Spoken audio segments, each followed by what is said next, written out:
this story. Shams is reporting that Giannis, Milwaukee Bucks star, and his agent are now having conversations about his future.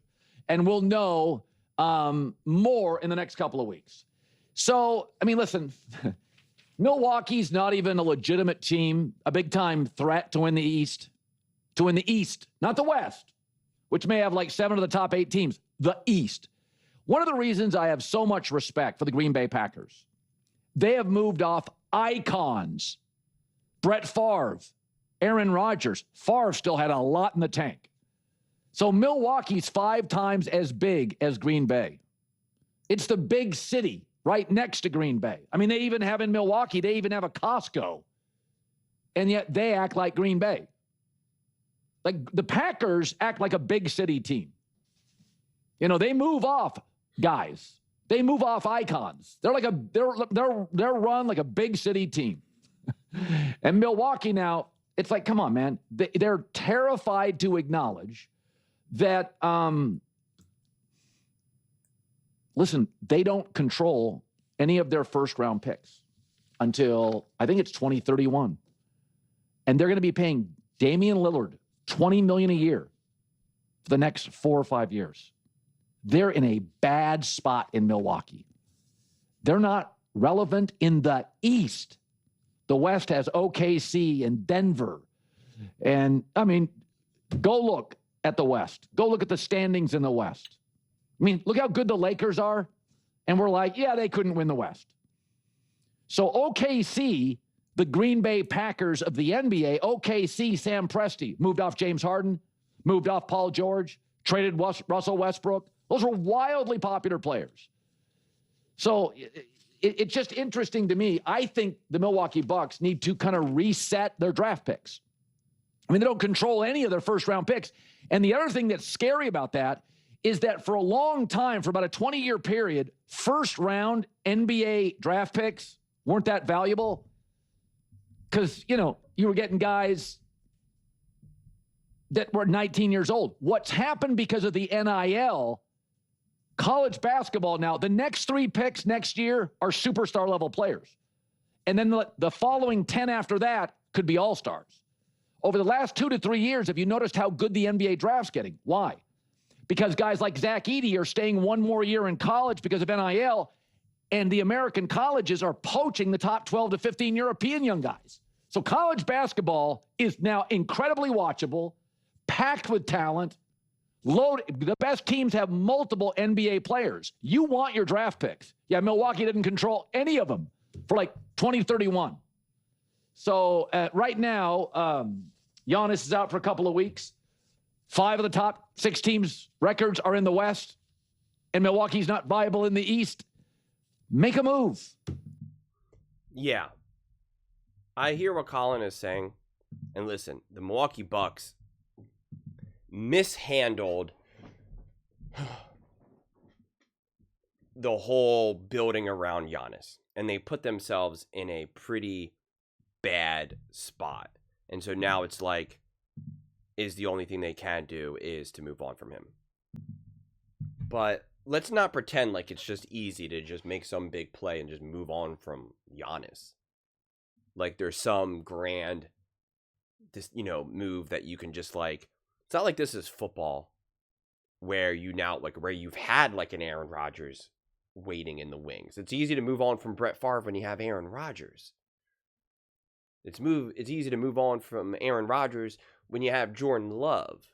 Or even if this was football with drafting and whatnot, and we didn't have this whole lottery system type thing, you could just be like, you know what? We're going to have a top 7 pick. We know these top, the other 5 picks ahead of us. They don't need quarterbacks. They're fine.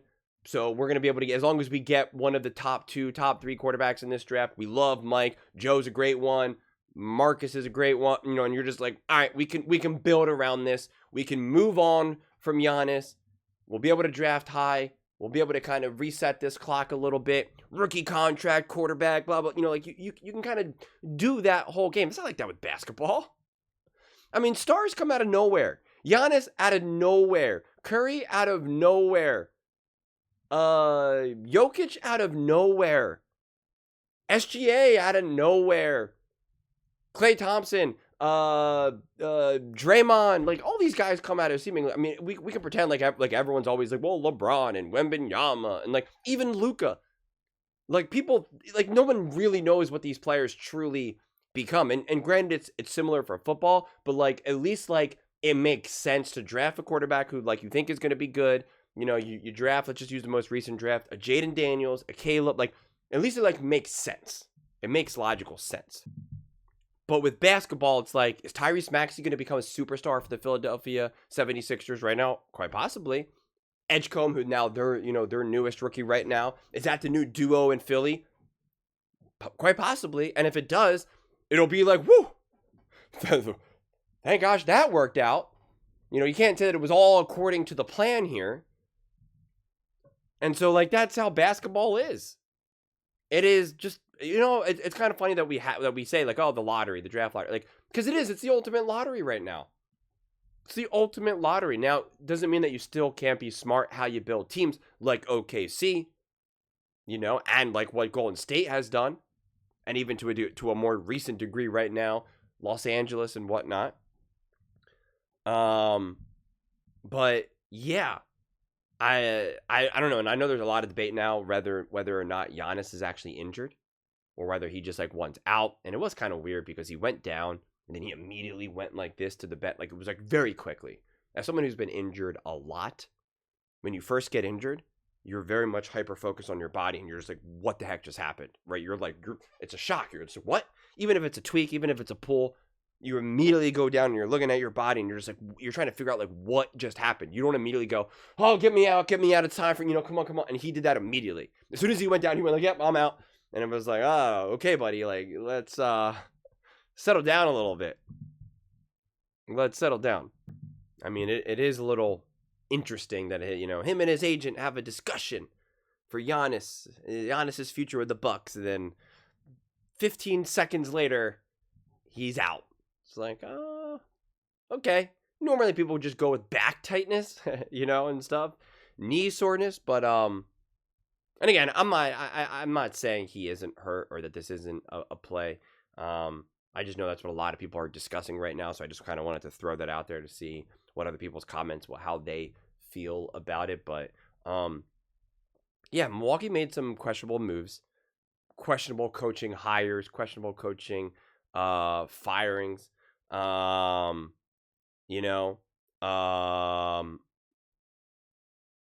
think that questionable decisions in terms of how they built the team around Giannis. This team with Giannis was supposed to be a juggernaut. They were supposed to be the beasts of the East. They were supposed to be perennial, true NBA contenders. And it only ever truly felt that way once. And that's the year that they won. And they went up against a very young, imperfect team. Right? With an old man in CP3, a young Devin Booker. Like it was a very incomplete team. That it's not like even Milwaukee beat like a true elite top contender. LeBron James, Steph Curry. Like they didn't even necessarily have that. And I'm not taking away Milwaukee. I was rooting heavily for Milwaukee that year. I was very happy when they won. I was like introducing basketball to my mom at that time, and I was like, this is Giannis, this is so and so, and it's like, so like I'm not downplaying that win at all. Like they won. Giannis is a winner and all that, but I'm just trying to highlight that they never truly built that squad that you're like, for the next 5 years, this is Giannis's league. You have to go through Milwaukee. You never felt that way.